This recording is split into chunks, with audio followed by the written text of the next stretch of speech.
구TV 시청자 여러분 반갑습니다. 저는 광명시 함께하는 교회를 섬기고 있는 이상재 목사입니다. 오늘은 시편 130편을 중심으로 나는 주의 말씀을 바라는도다라는 제목 주제로 말씀을 나누고자 합니다. 말씀의 역사적 배경은 이스라엘 백성들이 포로로 끌려가서 비참한 생활을 하던 시기에 지어진 시입니다. 포로로 끌려가서 마음 놓고 하나님께 예배드릴 수 없는 상황, 또 마음 놓고 기도할 수 없는 상황에서 여호와의 은혜를 기다리며 하나님의 말씀을 바라는 시인의 간절함을 보게 됩니다. 오늘 말씀을 통해서 우리는 무엇을 교훈받아야 할까요? 첫째는 우리 하나님께 부르짖음으로 기도 응답을 받는 자가 되어야 됩니다. 1절 보시게 되면 여호와여 내가 깊은 곳에서 주께 부르짖었나이다 라고 말씀합니다. 깊은 곳이라는 말은 시인이 당했던 심한 고통과 압박을 비유하여 말한 것입니다. 주위를 아무리 둘러봐도 아무것도 보이지 않는 흑암 가운데서 오직 여호와를 바라보며 부르짖고 있을 뿐입니다. 그렇다면 지금 우리가 당하고 있는 고난을 어떻게 대처해야 될까요? 그것은 오늘 말씀처럼 깊은 영혼의 시름과 고통 가운데서 전심으로 하나님을 바라보고 부르짖는 것입니다. 하나님께로부터 기도 응답을 바라는 자는 어떤 경우라도 포기하지 말고 끝까지 간절함으로 기도해야 함을 말씀하고 있습니다. 2절에서는 주여 내 소리를 들으시며 나의 부르짖는 소리에 귀를 기울여소서라고 말씀합니다. 들으시며나 귀를 기울이다 라는 말은 온 신경을 집중하여 상대방의 말을 청종하는 행위를 강조하는 말입니다. 하나님 앞에서 응답받기를 원하는 사람은 이와 같은 간절함과 절박함이 담긴 간청의 기도를 하나님께 드려야 됩니다. 왜입니까? 하나님께서는 이렇게 간청하는 자의 기도를 예면치 않으시고 반드시 들으시고 응답해 주시기 때문입니다. 둘째는 하나님께 죄를 사함받는 자는 항상 주를 경외하는 자가 되어야 됩니다. 3절에서는 여호와여 주께서 제 악을 지켜보실진데 주여 누가 서리이까 말합니다. 주님께서 죄를 지켜보고 계신다면 주님 앞에서 누가 감히 설 수 있겠느냐고 묻습니다.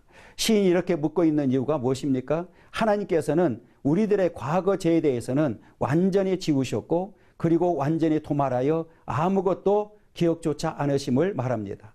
그것이 어떻게 가능했습니까? 바로 우리의 죄를 대신하여 독생자 예수 그리스도를 이 땅에 보내셔서 십자가에서 대속의 피를 흘리게 하셨기 때문에 가능했습니다. 우리는 이처럼 은혜로운 예수 그리스도의 십자가의 피로 제사함을 받고 의인이 되었습니다.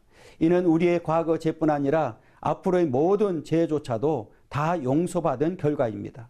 그래서 우리는 의인된 신분, 즉 하나님의 자녀된 신분으로 하나님 앞에 당당하게 나아가게 되었습니다. 8절에서 이렇게 말씀합니다. 그가 이스라엘을 그의 모든 죄악에서 속량하시리로다.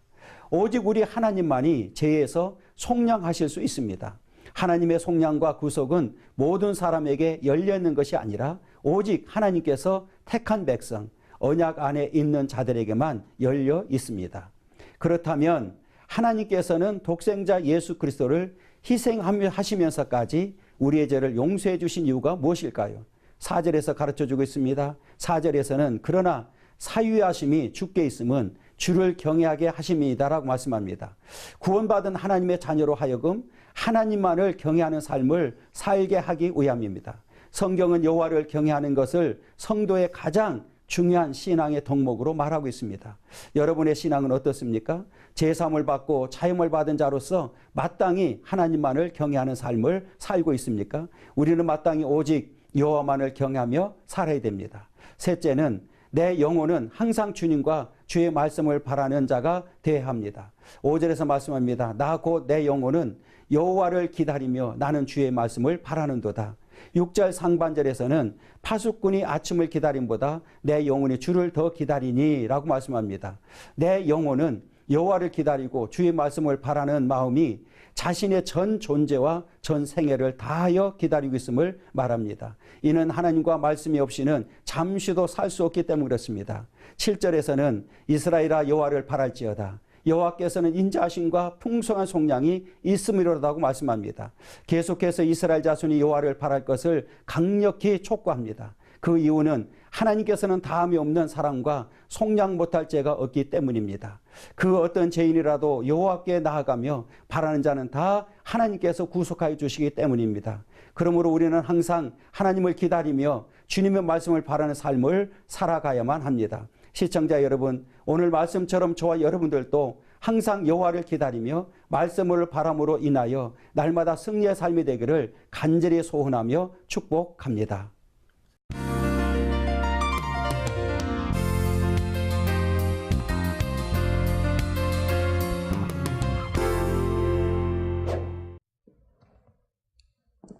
안녕하세요. 구TV 시청자 여러분. 저는 순복음 우리들 교회를 섬기는 김사랑 목사입니다. 오늘 하나님 말씀 마태복음 5장 38절에서 48절의 말씀을 통하여 바보라는 제목으로 하나님의 말씀의 은혜를 나누고자 합니다. 남에게 가장 듣기 싫은 말은 바보가 아닐까요? 그러면서 우리는 남에게 바보라는 말을 자주 쓰기도 합니다. 그래서 세상 사람들은 남에게 바보가 되지 않기 위해 애를 쓰기도 합니다. 똑똑하게 살려고 합니다. 그런데 오늘 성경 본문에 나온 예수님의 말씀으로 살아간다면 세상에서 바보라는 말을 들을 수밖에 없을 것 같습니다. 그런데 세상에서는 바보라 불릴지 모르지만 주님은 그를 사랑하시고 존귀하게 여기십니다. 또한 그런 자에게 천국이 있다고 말씀하십니다. 예수님이 말하는 바보는 어떤 사람인지 오늘 말씀을 통하여 세 가지로 살펴보고자 합니다. 첫째로 예수님이 원하시는 바보는 화낼 줄 모르는 바보입니다. 세상 사람들은 화낼 상황에서 화를 내고 손해를 보면 그만큼 갚으려고 합니다. 그들은 그렇게 살아야 세상에서 잘 사는 것이라고 믿고 있습니다. 그러나 믿음의 사람은 주님의 말씀대로 살아야 합니다. 화내고 싶어도 손해를 보고 돈을 내지 않는 사람이 믿음의 사람입니다. 믿음 생활이란 쉬운 것만은 아닙니다. 예수님이 말씀하시는 길, 천국에 들어가는 문은 좁은 문이라고 비유하신 것처럼 주님의 말씀대로 사는 것은 좁은 길, 좁은 문을 통과해야 합니다. 우리가 세상에서는 바보같이 보일지라도 주님의 말씀대로 산다면 주님이 책임져 주십니다. 내가 화내지 않았던 것을 주님이 대신 갚아주시고 보호해 주십니다. 화내지 않게 됨으로 스트레스가 없어지고 건강해집니다. 또한 마음의 평안으로 행복한 삶을 살게 됩니다.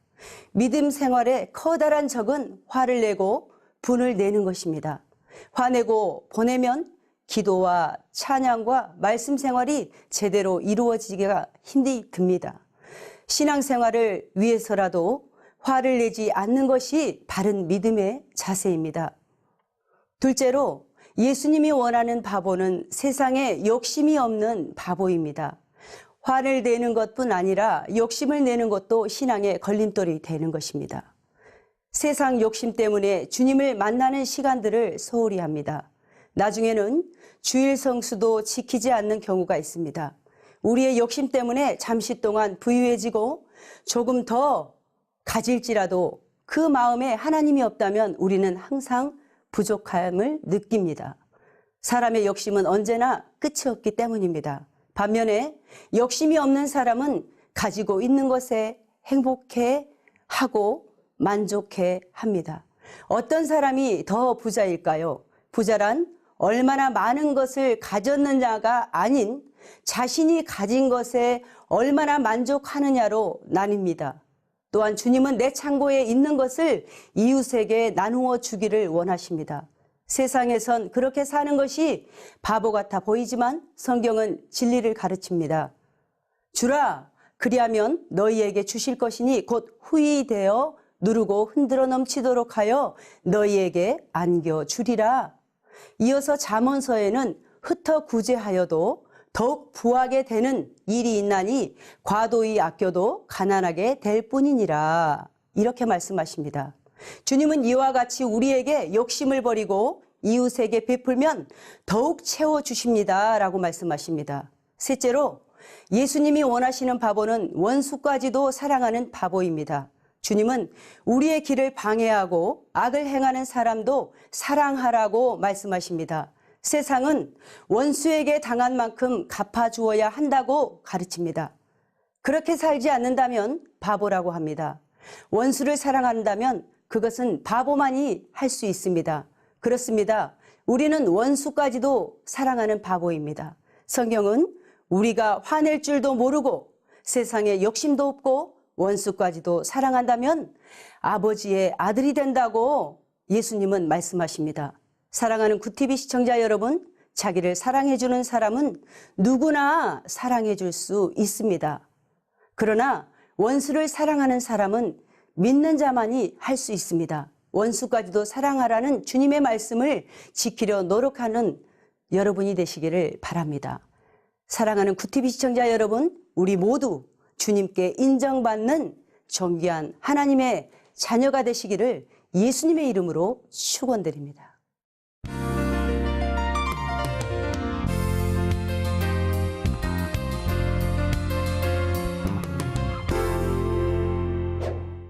안녕하십니까 굿TV 시청자 여러분, 저는 대한민국 웃음 힐링 닥터 1호 한국열린사이버대학교 석좌교수 이광재 목사입니다. 이광재 목사와 함께하는 웃음 힐링 타임. 오늘은 웃음은 하나님의 선물이며 웃음은 기적을 일으킨다라는 주제로 말씀을 나누겠습니다. 첫째, 웃음은 하나님의 선물입니다. 전도서 3장 12절로 13절에 사람이 사는 동안에 기뻐하며 선을 행하는 것보다 나은 것이 없는 줄을 내가 알았고 사람마다 먹고 마시는 것과 수고함으로 낙을 누리는 것이 하나님의 선물인 줄 또한 내가 알았도다라고 말씀하십니다. 지혜자 솔로몬의 인생 노년의 웃음에 대한 고백입니다. 그만큼 웃으며 사는 것이 인생에 있어서 중요하다는 뜻입니다.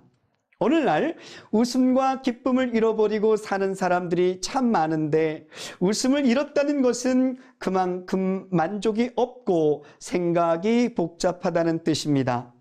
웃음을 잃어버리고 사는 사람들에게 이 시대에 꼭 필요한 것이 바로 기쁨과 웃음일 것입니다. 우리가 인생을 살면서 기쁘게 웃으며 살고 선을 행하는 것보다 나은 것이 없다고 할 정도로 기쁘게 웃고 사는 것이 매우 중요합니다. 이 시대는 웃음이 필요합니다. 웃음으로 행복해질 수 있습니다. 행복해서 웃는 것이 아니라 웃으면 행복해집니다. 우리 모두는 이 땅에서 천국의 기쁨을 맛보며 웃으며 살아야 합니다. 내 마음에서 먼저 웃음 천국이 이루어져야 합니다. 로마서 14장 17절에 하나님의 나라는 먹는 것과 마시는 것이 아니요 오직 성령 안에서 의와 평강과 희락이라고 말씀하셨습니다. 둘째, 웃음은 기적을 일으킵니다. 창세기 21장 6절에 사라가 가로되 하나님이 나로 웃게 하시니 듣는 자가 다 나와 함께 웃으리로다 라는 말씀이 있습니다. 이삭은 축복과 웃음이라는 뜻입니다. 이것은 웃음과 기쁨이란 뜻을 가지고 있습니다. 아브라함의 아내 사라가 그 아들 이삭을 낳게 될 것이라는 이 말을 듣고 이렇게 웃었습니다. 하나님이 나로 웃게 하시니 듣는 자가 다 나와 함께 웃으리로다. 이렇게 말씀합니다. 진정한 웃음이란 하나님으로부터 생명의 도우심이 있을 때 나타나는 기쁨을 수발한 생리적인 현상입니다. 아브라함의 언약, 복의 근원이 이삭으로 확증된 사건은 기쁨과 웃음의 재조명이다라고 해도 과언은 아닐 것입니다. 창세기 17장 17절에 보면 아브라함이 엎드려 웃으며 심중에 이르되 100세 된 사람이 어찌 자식을 낳을까? 사라는 90세니 어찌 생산하리요? 하고 아브라함은 터져나오는 이 웃음을 주체할 수가 없어서 떼굴떼굴 구리고 싶지 않았을까 생각합니다. 이처럼 어이없는 농담은 일평생 동안 처음 듣는 일일 것입니다. 하나님은 진정한 예배를 통하여 하나님이 정녕 기뻐하시는 일을 우리가 행함으로써 불가능을 웃음으로 현실화시키고 성취케 하십니다. 웃음 생활을 순종하면 많은 기적을 나타나게 하십니다. 내가 준비가 없고 불안, 염려, 근심이 있을 때 만족함과 평안이 있을 수 없고 이때 사단이 개입하게 됩니다.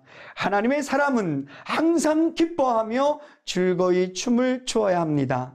사라 역시 이 소식을 듣고 황당함으로 웃지 않을 수 없었을 것입니다. 창세기 18장 12절에서 15절을 보면 사라가 속으로 웃고 이르되 내가 노쇠하였고 내 주인도 늙었으니 내가 어찌 낙이 있으리요, 이렇게 이야기합니다.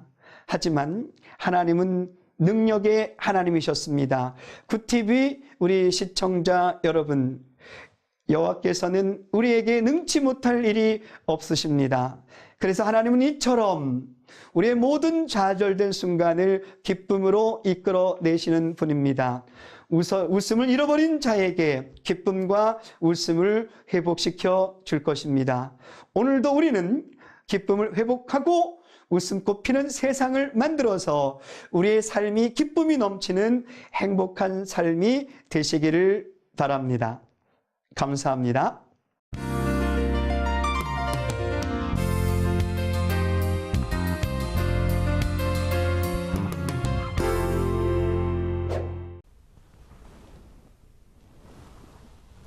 안녕하세요. 굿TV 시청자 여러분. 저는 일본 예수사랑교회를 섬기는 김태실 목사입니다. 이사야서 58장 10절에서 11절 말씀을 나누고자 합니다. 우에노 홈리스 사역으로 분주한 아침 시간, 모든 준비를 마치고 기도하고 출발하려 할 때 마음속 깊이 운동화 265 사이즈의 감동이 있었습니다.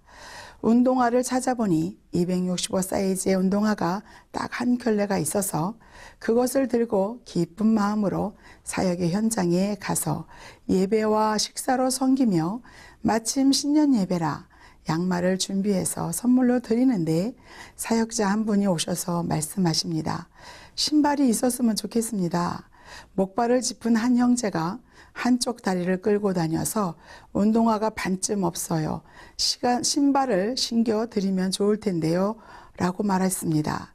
준비한 것이 있는데 사이즈가 어떨지 하면서 그 형제에게 다가갔습니다. 그 형제는 공원 작은 도류에 앉아서 온몸을 흔들며 국그릇에 밥을 말아서 먹고 있는데 거의 흔들리며 먹고 있었습니다. 식사를 마치는 것을 기다렸다가 물었습니다. 형제님, 신발이 필요하십니까? 형제가 어렵게 답합니다. 네, 신발 사이즈가 어떻게 되세요? 265 사이즈입니다. 주여, 준비한 운동화와 같은 사이즈였습니다. 무릎을 꿇고 신발을 신겨 주려고 신발을 벗겼더니 신발처럼 양말도 닳아 없어져서 발등까지 양말이 올라가 있었고 발가락 사이사이에 까맣게 때가 껴있고 아픈 다리를 끌고 다녀서 온통 발이 아파 보이고 시퍼렇게 추워 보였습니다. 신년 예배 선물로 준비한 양말을 신기고 새 운동화를 신기고 물었습니다. 예수님 믿습니까? 네, 믿습니다. 교회에 다니십니까? 네, 다니고 있으며 매주 목요일마다 우에노 예배에 나옵니다.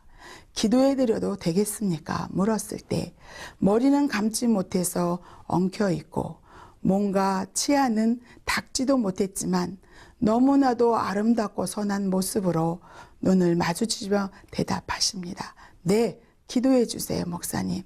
두 손을 머리에 얹고 기도하는데 그 한 켤레의 감동은 그 순종으로 주었던 발과 마음이 따뜻하다고 예수님께서 말씀하시는 듯 하셨습니다.